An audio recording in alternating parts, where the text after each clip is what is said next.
হলো, কিছু বলবেন? তোকে আমাদের সাথে যেতে হবে। আমি তো আপনাদের চিনি না, আর কোথায় নিয়ে যাবেন আমাকে?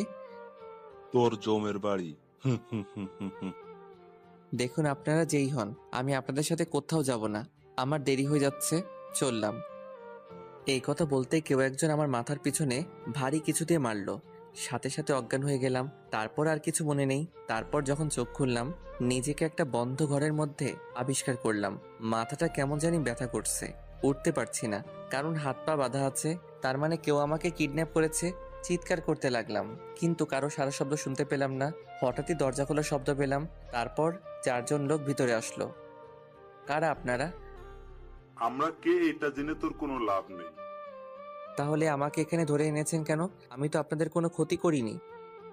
তুই কিছু করিসনি, কিন্তু তোর পুলিশ ম্যাম আমাদের বসকে ধরে নিয়ে গেছে। তো এর সাথে আমার কি সম্পর্ক? আমি তো কিছু করিনি। আহারে কচি খোকা, কিছু বোঝে না। আরে, তোকে আটকে রেখে বসকে মুক্ত করে নিয়ে আসবো। প্লিজ ছেড়ে দেন আমাকে। ওই, ওর মুখটা বেঁধে ফেলতো, বড্ড বেশি বকবক করছে। তারপর কাপড় দিয়ে আমার মুখটা বেঁধে ফেললো। ও আবার বলতে লাগলো, এখানে একটা ভিডিও করে ওই পুলিশনির কাছে পাঠা, আর আমরা কি চাইছি সেটাও বলে দিবি। ওকে।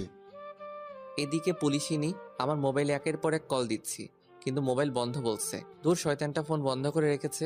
ইচ্ছে করছে দুটো লাগিয়ে দেই। না, একবার ওর কলেজে গিয়ে দেখি। এই বলে ও যেই থানা থেকে বের হবে, হঠাৎই আমার মোবাইল থেকে একটা ভিডিও আসলো। সাথে